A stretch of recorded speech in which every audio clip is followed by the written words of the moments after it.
Gentlemen, please welcome to the stage the Honorable Dr. Ben Carson.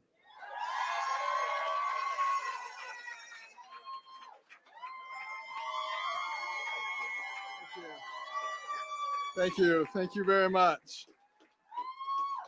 And thank you for your courage to be here, because in the society that we live in today, it takes a lot of courage to say that you're supporting President Trump.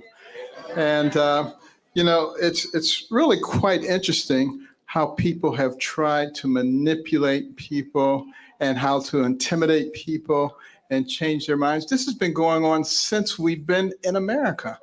You go back to the days of slavery, and in a lot of the states, there were more slaves than there were owners. So what did they do? They had to divide the slaves. So they told the ones in the house, you're better than the ones in the yard. And the ones in the yard, you're better than the ones in the field. And then after slavery was over, the light-skinned ones, you're better than the dark-skinned ones. And on it went, trying to divide people. Today, they say, if you are a conservative, then you are somehow an Uncle Tom, you're a horrible person, you're a demon. What a bunch of crap, but it's been going on for hundreds of years. And it's really time to put a stop to it. So I am very happy to see that you have the courage to come out. It doesn't bother me anymore because, I only worry about what God thinks. I don't worry about what these other people think. But sometimes people ask me, what happened to you? You changed. I haven't changed. I changed about 35 years ago because, you see, I grew up in Detroit, a bastion of liberalism. They call it progressivism now. They keep changing the name. But anyway, then from there to Boston, a bastion of liberalism.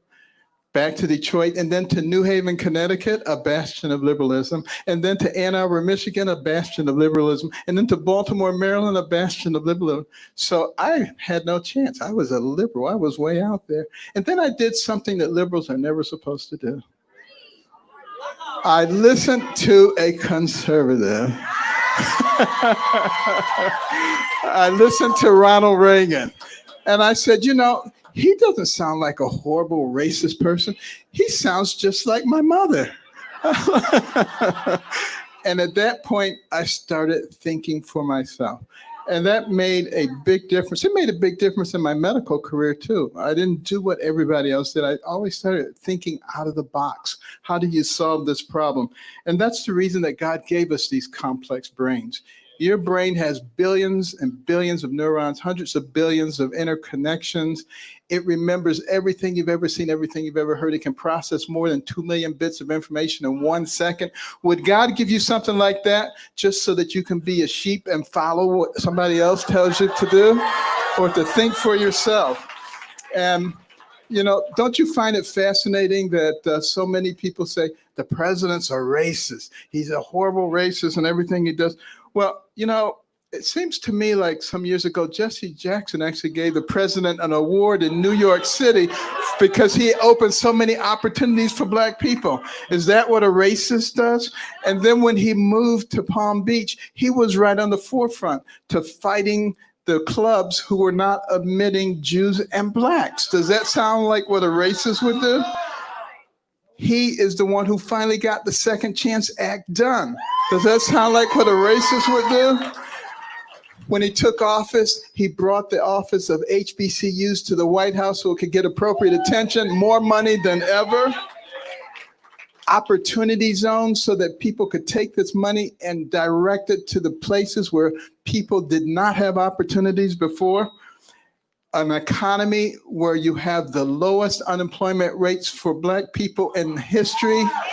And it goes on and on and on. Let me tell you something. If he's a racist, he's an awfully bad one. He needs to go get a lesson from the real racists.